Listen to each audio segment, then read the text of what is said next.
찰리와 초콜릿 공장 28. 찰리만 남다. 윙카 씨는 엘리베이터로 급히 서둘러 가면서 말했다. 다음은 어느 방으로 갈까요? 서둘러요. 계속 가야 합니다. 이제 몇 명 남았나요? 찰리와 조할아버지는 멀뚱하니 마주 보았다. 조할아버지가 윙카 씨 등에 대고 대답했다. 윙카 씨, 이제 찰리밖에 없는데요.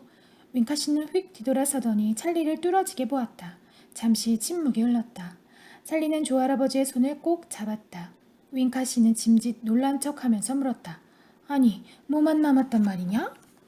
찰리는 기어들어가는 목소리로 띄엄띄엄 대답했다. 네. 윙카 씨는 뜻밖에도 기쁨을 감추지 못하고 활짝 웃으며 큰 소리로 외쳤다. 그렇다면 얘야, 네가 오늘 승자구나. 윙카 씨는 엘리베이터 밖으로 뛰쳐나오더니 찰리의 손을 잡고 악수를 청했다. 얼마나 심하게 흔들어대는지 팔이 빠지지 않는 게 다행이었다.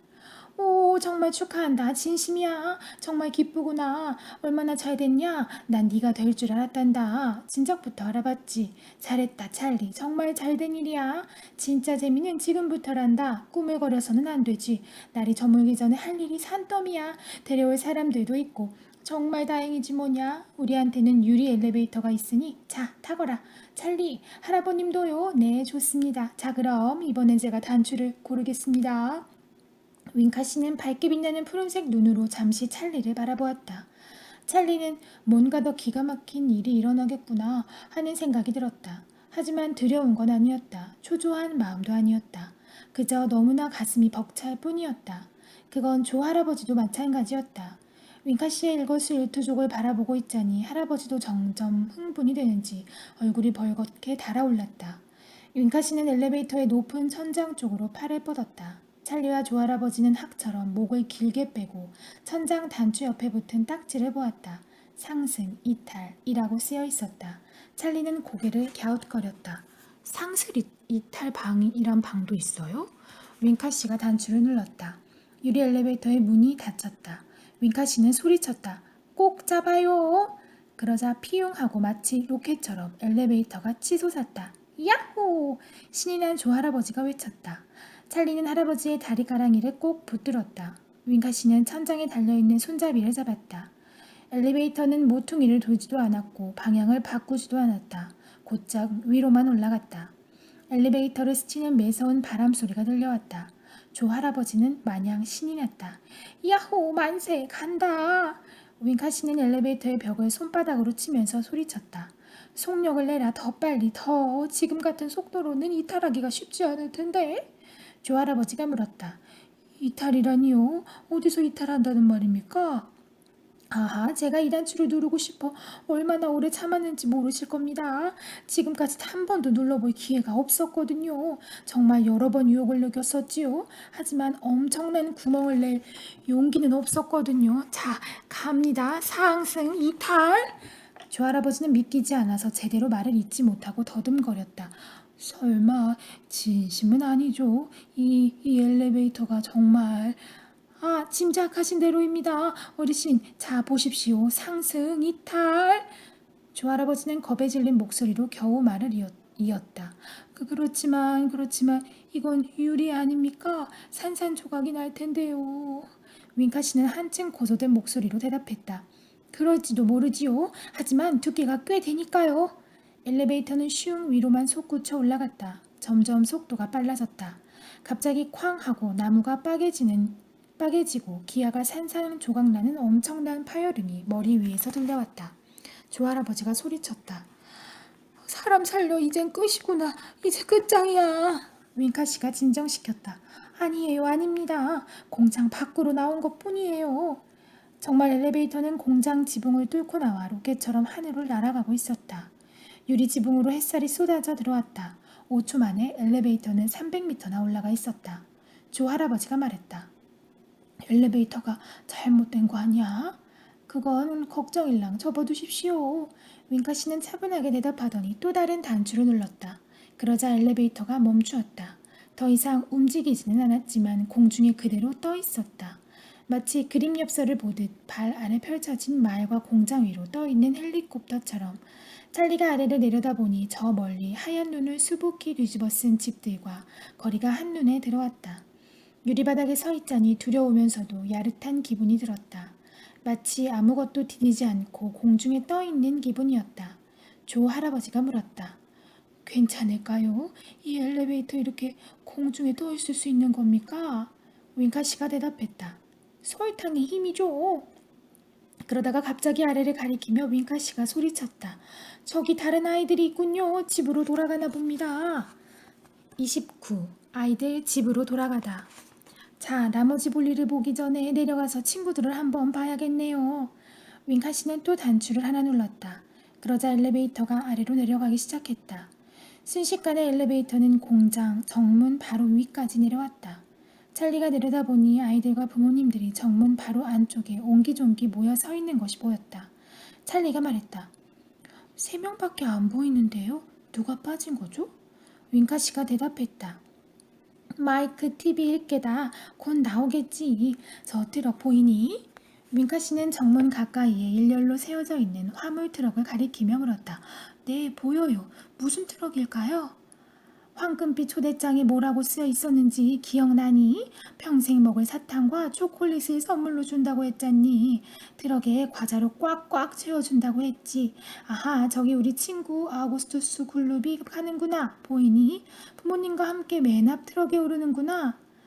찰리는 뜻밖이라는 듯 놀라서 물었다. 멀쩡하군요. 그 끔찍한 파이프에 빨려 올라갔는데도요? 그럼 멀쩡하지. 조 할아버지도 엘리베이터의 유리벽을 통해 내려다보다가 말했다. 완전히 변했군요. 뚱뚱했었는데 이젠 젓가락처럼 날씬해졌어요. 윙카 씨는 웃으면서 말했다. 물론 변하고 말고요. 파이프에 꽉 끼었었으니까요. 생각나십니까? 저기 좀 보세요. 엄청나게 껌을 씹어대던 바이올렛 뷰렛 가드가 가는군요. 결국 과즙을 다 짜버렸나 봅니다. 다행이네요. 얼마나 건강해 보입니까? 선보다도 훨씬 좋아 보이는군요. 조 할아버지가 소리쳤다. 하지만 얼굴은 그대로 보라색이네요. 그렇지요. 뭐 더 이상 손을 써볼 방법이 없으니까요.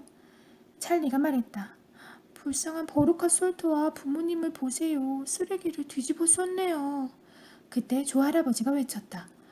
저기 마이크 TV가 옵니다. 세상에, 저 아이를 어떻게 한 걸까요? 키가 3미터나 되고 철사줄처럼 몸이 가늘어졌네요. 껍을 잡아내리는 기계로 너무 세게 당겼나 봅니다. 조심성들이 없어서. 찰리도 한마디 했다. 정말 안 됐어요. 윙카 씨는 의견이 달랐다. 꼭 그렇지도 않아. 오히려 다행인지도 모르지. 농구팀들이 저 아이를 스카우트하려고 눈에 불을 켤걸. 자, 이제 어리석은 네 친구들과는 작별을 해야겠다. 찰리, 너에게는 중요한 할 이야기가 있다. 윙카 씨는 또 다른 단추를 눌렀다. 엘리베이터는 다시 휙 하고 하늘 높이 올라갔다. 30. 찰리와 초콜릿 공장. 신비하고 놀라운 유리 엘리베이터는 이제 마을 하늘 위로 높이 맴돌고 있었다. 아래를 내려다보면서 윙카 씨가 말했다. 난 초콜릿 공장에 대단한 애정을 갖고 있단다. 윙카 씨는 잠시 말을 멈추고 진지한 표정으로 찰리를 뚫어져라 쳐다보았다. 윙카 씨는 찰리에게 물었다. 너도 우리 공장이 마음에 들지, 찰리? 오, 그럼요. 이 세상에서 제일 멋진 곳이에요. 윙카 씨의 표정이 더욱 진지해졌다. 윙카 씨는 찰리에게서 눈을 떼지 않고 다시 말을 이었다. 네 생각이 그렇다니 아주 기쁘구나. 그렇게 말해줘서 고맙다. 왜 내가 기쁜지 이유를 말해주마. 윙카 씨는 고개를 한쪽으로 기울였다. 갑자기 윙카 씨가 초롱초롱한 눈으로 웃음을 지었다. 얘야, 난 이 공장을 전부 너에게 선물하기로 마음먹었단다. 공장을 스스로 꾸려나갈 만한 나이가 되면 공장은 몽땅 네 차지가 되는 거야. 찰리는 어안이 벙벙해 윙카 씨를 쳐다보았다. 조 할아버지는 뭐라고 해야 할 것 같았지만 아무 말도 나오지 않았다. 윙카 씨는 환한 미소를 짓고 말했다. 정말이야. 정말 너에게 준다니까? 괜찮지? 조 할아버지는 기가 찼다. 이 아이에게 준다고요? 농담도 심하시군요. 농담이 아닙니다, 어르신. 전 제 평생 이렇게 진지한 적이 없었습니다. 하지만 왜요? 왜 당신 공장을 하필이면 이런 어린 우리 찰리에게 주려는 겁니까? 전 이제 나이를 먹을 만큼 먹었습니다. 어르신이 생각하는 것보다 훨씬 나이가 많습니다. 사람이 영원히 살 수는 없는 거 아닙니까? 전 자식도 없고 가까운 친척도 없습니다. 그러니 제가 앞으로 더 나이를 먹어 더 이상 공장을 꾸려나갈 수 없게 되면 누가 이 공장을 꾸려나가겠습니까? 누군가는 해야 할 텐데 말입니다. 움파움파 사람들을 위해서라도요. 제 말씀을 들어보세요. 저 대신 이 공장을 떠맡으려면은 야가 빠진 사람들은 수천 명도 넘을 겁니다. 하지만 전 그런 사람들은 원치 않습니다. 어른들은 제 말을 들으려고 하지 않겠죠. 제가 해오던 방식이 아니라 자기 방식을 고집할 거예요. 그래서 전 어린아이를 찾아내야 했지요. 마음씨 착하고 생각도 깊은 어린아이가 필요합니다. 제가 살아있는 동안 초콜릿을 만들어내는 모든 귀중한 비법을 알려줄 만한 그런 아이요. 찰리가 그 소리를 듣고 물었다. 그래서 황금빛 초대장을 만드신 거군요? 윙카 씨가 대답했다. 그래, 맞다. 난 공장에 5명의 아이들을 초대하기로 했단다. 그 중에서 가장 마음에 드는 아이를 고르고 싶었지. 다 듣고 난 조할아버지가 더듬거리면서 물었다. 윙카 씨, 이 엄청난 공장 전체를 찰리에게 주시려는 게 진심인가요? 그러면 결국... 윙카 씨가 말을 가로막았다. 그 문제에 대해선 더 이상 따질 시간이 없습니다. 당장 나머지 가족들을 데려오십시오. 찰리 아빠, 엄마, 그리고 또 다른 분들이 있으면 그분들도요. 지금부터는 모두 공장에서 살 수 있습니다. 그래야 찰리가 자라서 혼자서 공장을 꾸려나갈 때까지 찰리를 도와줄 수 있으니까요. 찰리, 집이 어디냐? 찰리는 엘리베이터 유리바닥 아래로 보이는 눈 덮인 집들 속에서 손가락으로 자기 집을 가리키며 말했다. 저기에요. 마을 변두리에 있는 작은 판잣집이요. 굉장히 작은. 그래, 보인다. 윙카 씨는 다른 단추를 몇 개 눌렀다. 엘리베이터는 찰리네 집이 있는 곳으로 빠르게 내려가기 시작했다. 그때 찰리가 시무룩이 말했다. 아마 엄마는 따라오시지 않을 거예요. 왜? 조세핀 할머니랑 조지아나 할머니 그리고 조지 할아버지를 그냥 두고 오실 수 없을 거예요. 그럼 다 모셔오지 뭐. 그건 힘들 거예요. 너무 나이가 많아서 20년간 침대에서 나오신 적이 없었는걸요? 그렇다면 침대에 누워 계시라고 하고 침대째 싣고 오면 될 거야. 이 엘리베이터는 넓으니까 문제없어. 조할아버지가 말했다. 한데 그 집 밖으로 침대를 끄집어낼 수가 없을 겁니다. 문이 작아서요. 윙카 씨가 다시 말했다. 실망하실 것 없습니다. 제 사전엔 불가능이란 없으니까요. 보세요. 엘리베이터는 벌써 버켓신의 허름한 판잣집 지붕 위까지 와 있었다. 찰리는 궁금해졌다. 어떻게 하실 건데요? 윙카 씨가 대답했다. 집 안으로 들어가야겠지. 조할아버지도 궁금하기 짝이 없었다. 어떻게 말입니까? 윙카 씨는 단추를 하나 누르면서 대답했다. 지붕을 통하면 되겠지요. 찰리가 소리쳤다. 안 돼요. 조할아버지도 말렸다. 그만둬요. 꽝. 엘리베이터는 곧장 지붕을 뚫고 할아버지들 방으로 들어갔다. 그러자 흙먼지와 기와 조각, 나무 조각, 바퀴벌레, 거미, 벽돌, 그리고 시멘트 조각들이 침대에 누워있던 할아버지, 할머니들 머리로 비오듯 쏟아졌다. 할아버지, 할머니들은 드디어 세상에 종말이 왔다고 생각했다. 조지아나 할머니는 기절을 했고 놀라서 입을 다물지 못한 조세핀 할머니의 입에서는 틀니가 튀어나왔다. 조지 할아버지는 담요 밑으로 머리를 쳐박고 숨어버렸다. 옆방에 있던 찰리의 엄마와 아빠가 할아버지네 방으로 뛰어들어왔다. 조세핀 할머니는 비명을 질렀다. 아이고, 사람 살려! 조 할아버지는 엘리베이터에서 내려서면서 말했다. 진정해 할멈, 우리나니까. 찰리도 엄마 품으로 뛰어들며 말했다. 엄마, 무슨 일이 있었는지 들어보세요. 우린 윙카씨 공장에 들어가서 살게 됐어요. 식구들이 모두 공장을 꾸려나가는 것을 도와줘야 해요. 그리고 전부 저에게 주신대요. 그리고 또. 엄마가 물었다. 그게 다 무슨 소리니? 아빠가 말했다. 우리 집 좀 봐. 완전히 망가지고 말았어. 그때 윙카씨가 앞으로 튀어나왔다. 그러고는 버켓씨의 손을 잡고 반갑게 악수를 하며 말했다. 선생님 만나서 대단히 반갑습니다. 집 걱정은 하지 않으셔도 됩니다. 어쨌든 이제부터는 필요가 없으니까요. 조세핀 할머니는 소리를 빽 질렀다. 저 미친 남자는 누구냐? 우리 다 죽을 뻔했잖아. 조할아버지가 나섰다. 이분이 바로 윌리 윙카 씨라오. 조할아버지와 찰리가 식구들에게 하루 종일 일어났던 일을 설명해 주는 데는 제법 시간이 걸렸다. 설명을 다 듣고 난 뒤에도 식구들은 엘리베이터를 타고 공장으로 가기를 꺼렸다. 조세핀 할머니는 큰 소리로 말했다. 난 침대에서 이대로 살다 죽을래요. 조지아나 할머니도 마찬가지였다. 나도 그래요. 조지 할아버지도 단호했다. 나도 가지 않을 거다.